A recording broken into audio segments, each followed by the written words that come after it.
মহাকাশ থেকে আমাদের এই পৃথিবীটাকে দেখলে মনে হয় যেন একটি উজ্জ্বল নীল মার্বেল।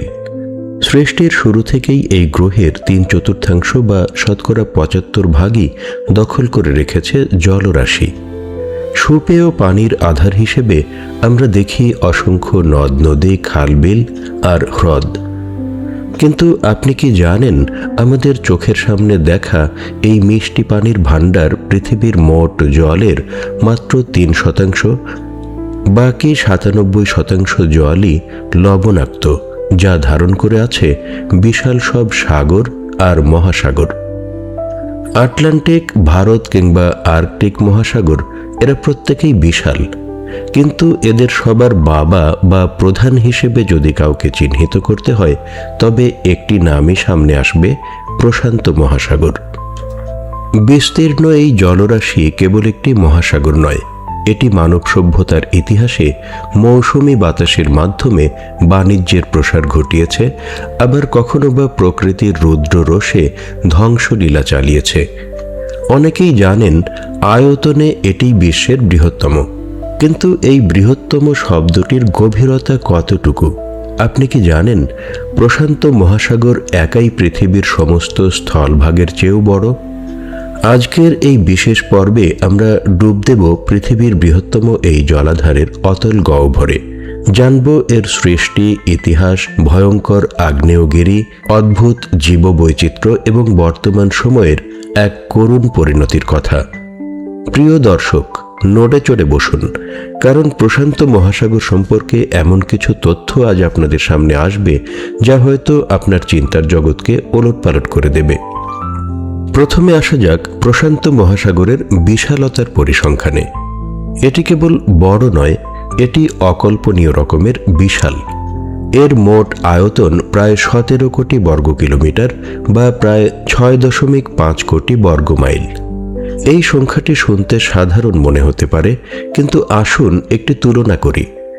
এশিয়া, আফ্রিকা, উত্তর ও দক্ষিণ আমেরিকা, ইউরোপ, অস্ট্রেলিয়া এবং অ্যান্টার্কটিকা, পৃথিবীর এই 7টি মহাদেশের সমস্ত স্থলভাগ যদি আপনি এক জায়গায় জোড়া লাগান, তবে তার মোট আয়তন দাঁড়াবে 15 কোটি বর্গ কিলোমিটার। অর্থাৎ পৃথিবীর সব মানুষকে দাঁড় করানোর মতো সমস্ত মাটি প্রশান্ত মহাসাগরের পেটে ঢুকিয়ে দিলেও আরও প্রায় 2 কোটি বর্গ কিলোমিটার জায়গা ফাঁকা পড়ে থাকবে।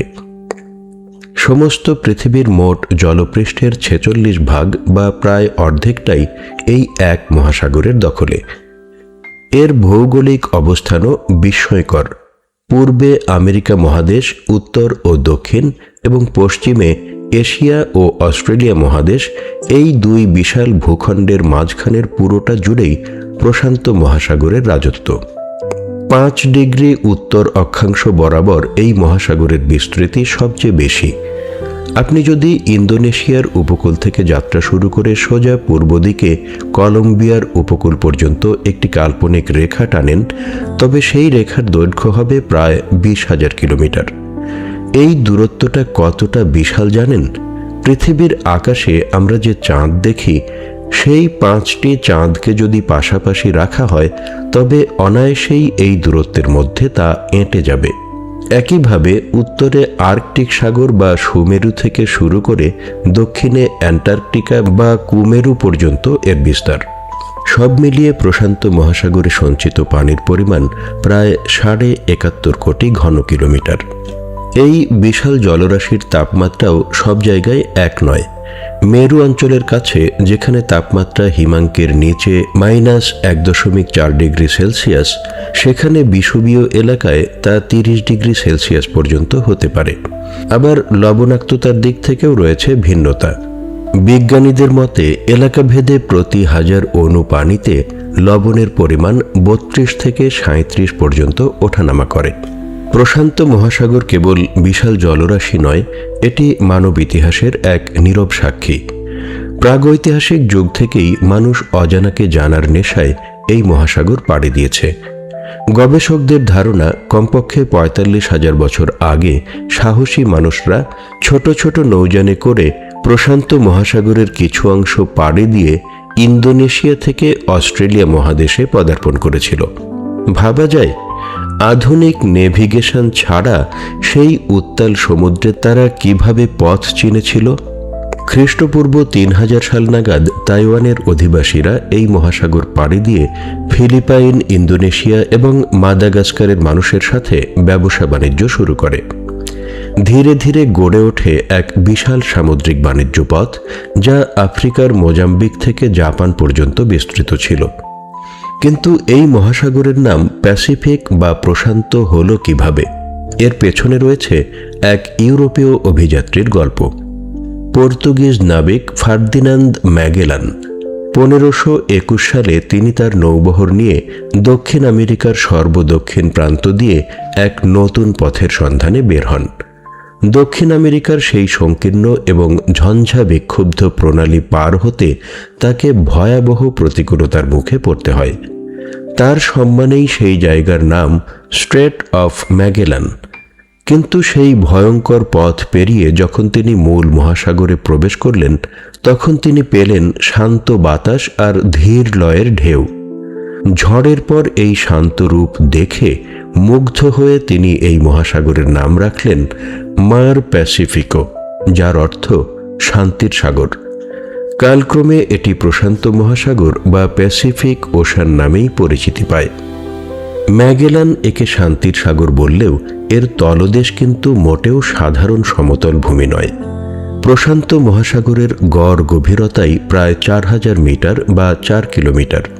কিন্তু বিস্ময়ের ব্যাপার হল, পৃথিবীর 10টি গভীরতম বিন্দুর মধ্যে প্রথম 5টিই এই মহাসাগরে অবস্থিত।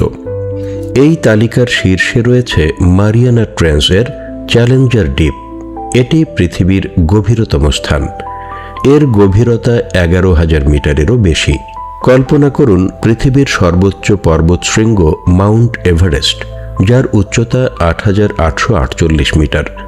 তাকে যদি শেকড় শুদ্ধ তুলে এনে এই খাদে ফেলে দেওয়া হয়, তবুও এভারেস্টের চূড়া পানির ওপর ভাসবে না, বরং তার উপর আরও প্রায় 3 কিলোমিটার পানি থাকবে। সূর্যের আলো এখানে পৌঁছায় না। বিরাজ করে অনন্ত অন্ধকার আর হাড় হিম করা চাপ। দ্বিতীয় অবস্থানে রয়েছে টোঙ্গা ট্রেঞ্চ, যার গভীরতা 10,882 মিটার। এরপর একে একে রয়েছে কুডিল কামচাটকা ট্রেঞ্চ, ফিলিপাইন ট্রেঞ্চ এবং কারমাডেক ট্রেঞ্চ। এই সবগুলোর গভীরতাই 10 কিলোমিটারের বেশি। অর্থাৎ প্রশান্ত মহাসাগর তার বুকে এমন সব খাদ লুকিয়ে রেখেছে যা আমাদের কল্পনারও বাইরে। বিশ্বের এই বৃহত্তম জলাধারকে ঘিরে রয়েছে প্রায় অর্ধশত স্বাধীন ও সার্বভৌম দেশ। আমেরিকা, কানাডা, মেক্সিকো থেকে শুরু করে জাপান, চীন, রাশিয়া, অস্ট্রেলিয়া, ভিয়েতনাম, সিঙ্গাপুর কে নেই এই তালিকায়। তবে আশ্চর্যের বিষয় হল দ্বীপের সংখ্যা। পৃথিবীর অন্য কোনো মহাসাগরে এত বেশি দ্বীপ নেই যা প্রশান্ত মহাসাগরে আছে। এখানে ছড়িয়ে ছিটিয়ে আছে প্রায় 25,000-এরও বেশি দ্বীপ। আয়তনের বিচারে গ্রিনল্যান্ডের পর বিশ্বের দ্বিতীয় বৃহত্তম দ্বীপ নিউ গিনি এই প্রশান্ত মহাসাগরেই অবস্থিত। প্রশাসনিক ও গবেষণার সুবিধার্থে এই বিশাল দ্বীপপুঞ্জ ও তাদের অধিবাসীদের 3টি প্রধান ভাগে ভাগ করা হয়েছে: মাইক্রোনেশিয়া, মেলানেশিয়া এবং পলিনেশিয়া। Number 1, Micronesia. বিষুবরেখার উত্তরে এবং আন্তর্জাতিক তারিখ রেখার পশ্চিমে অবস্থিত এই অঞ্চলে রয়েছে মারিয়ানা দ্বীপপুঞ্জ, মার্শাল দ্বীপপুঞ্জ এবং কিরিবাতির মতো ছোট ছোট দ্বীপ। Number 2, Melanesia. বিষুবরেখার দক্ষিণে অবস্থিত এই অঞ্চলে রয়েছে নিউ গিনি, সলোমন দ্বীপপুঞ্জ, ফিজি এবং নিউ ক্যালেডোনিয়া। Number 3, Polynesia. এটি সবচেয়ে বিশাল এলাকা। আন্তর্জাতিক তারিখ রেখার পূর্বে হাওয়াই থেকে শুরু করে দক্ষিণে নিউজিল্যান্ড পর্যন্ত বিস্তৃত এই অঞ্চল। এছাড়াও প্রশান্ত মহাসাগরকে আন্তর্জাতিক তারিখ রেখা এবং বিষুব রেখা দ্বারা উত্তর ও দক্ষিণ এই 2 ভাগে ভাগ করা হয়। নাম প্রশান্ত হলেও প্রকৃতির সবচেয়ে ধ্বংসাত্মক রূপগুলো এই সাগরেই দেখা যায়। ভূমিকম্প, আগ্নেয়গিরির অগ্নুৎপাত, সামুদ্রিক ঝড় আর সুনামির আঁতুড়ঘর এই মহাসাগর।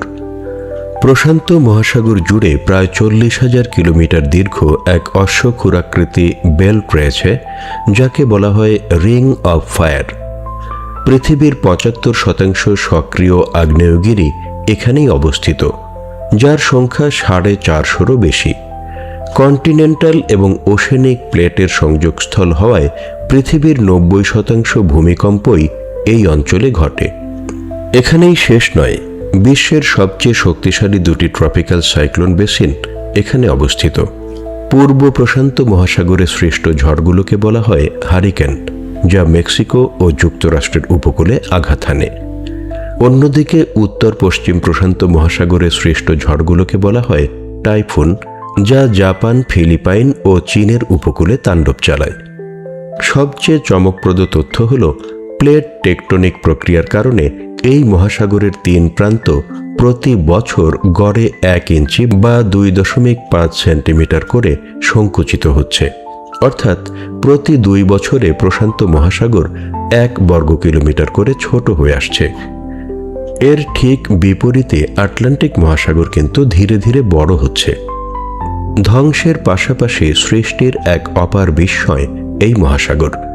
পৃথিবীর যে কোনো স্থানের চেয়ে এখানে সামুদ্রিক জীবের বৈচিত্র্য সবচেয়ে বেশি। অদ্ভুত সব প্রজাতি, যেমন গভীর সমুদ্রের দানবীয় জায়ান্ট স্কুইড, অক্টোপাস, নানা প্রজাতির তিমি, হাঙর, টুনা এবং ম্যাকারেল মাছের অবাধ বিচরণ এখানে। অর্থনৈতিকভাবে এই মহাসাগরের গুরুত্ব অপরিসীম। শুনলে চমকে উঠবেন, সারা বিশ্বে প্রতি বছর যত সামুদ্রিক মাছ শিকার করা হয় তার 70% যোগান দেয় এই প্রশান্ত মহাসাগর। জীববৈচিত্র্যের আরেক নিদর্শন হল কোরাল রিফ বা প্রবাল প্রাচীর। অস্ট্রেলিয়ার উপকূলবর্তী গ্রেট ব্যারিয়ার রিফ বিশ্বের বৃহত্তম প্রবাল প্রাচীর, যাকে সমুদ্রের রেইন ফরেস্ট বলা হয়। এটি হাজারো সামুদ্রিক প্রাণীর আশ্রয়স্থল। তবে প্রশান্ত মহাসাগরের আবহাওয়া কেবল সাগরের মধ্যেই সীমাবদ্ধ থাকে না। এখানে এল নিনো এবং লা নিনো নামক দুটি বিশেষ জলবায়ু ঘটনা ঘটে। সমুদ্রপৃষ্ঠের তাপমাত্রার তারতম্যের কারণে এই ঘটনাগুলো ঘটে, যার প্রভাবে বিশ্বের বিভিন্ন প্রান্তে কখনো দীর্ঘমেয়াদী খরা, আবার কখনো অতিবৃষ্টি ও বন্যার সৃষ্টি হয়। কিন্তু অত্যন্ত দুঃখের বিষয়, মানুষের তৈরি জলবায়ু পরিবর্তনের কারণে এই বিশাল মহাসাগরটি মৃত্যুর প্রহর গুনছে। বিজ্ঞানীদের গবেষণায় উঠে এসেছে 3টি ভয়াবহ সত্য। প্রথমত, গ্রিন হাউস গ্যাস। বাতাসে কার্বন ডাইঅক্সাইড ও মিথেনের পরিমাণ বাড়ার ফলে সমুদ্র সেই গ্যাস শোষণ করে নিচ্ছে। পানিতে কার্বন ডাইঅক্সাইড মিশে তৈরি করছে কার্বনিক অ্যাসিড, ফলে কমে যাচ্ছে পানির পিএইচ মাত্রা। এর ফলে শামুক, ঝিনুক এবং শেল ফিশের মতো প্রাণীদের দেহের শক্ত খোলস অ্যাসিডে গলে যাচ্ছে এবং তারা মারা যাচ্ছে। দ্বিতীয়ত, বৈশ্বিক উষ্ণায়ন বা গ্লোবাল ওয়ার্মিং। সমুদ্রের পানির তাপমাত্রা বাড়ার কারণে কোরাল রিফগুলো তাদের রং হারিয়ে সাদা হয়ে যাচ্ছে, যাকে বলা হয় কোরাল ব্লিচিং। সম্প্রতি গ্রেট ব্যারিয়ার রিফের বিশাল অংশ এভাবেই মৃতপ্রায় হয়ে পড়েছে। এছাড়াও তাপমাত্রা বাড়ার ফলে অনেক মাছের প্রজনন ক্ষমতা নষ্ট হয়ে যাচ্ছে। তৃতীয়ত এবং সবচেয়ে আশঙ্কার কথা হল সমুদ্রপৃষ্ঠের উচ্চতা বৃদ্ধি।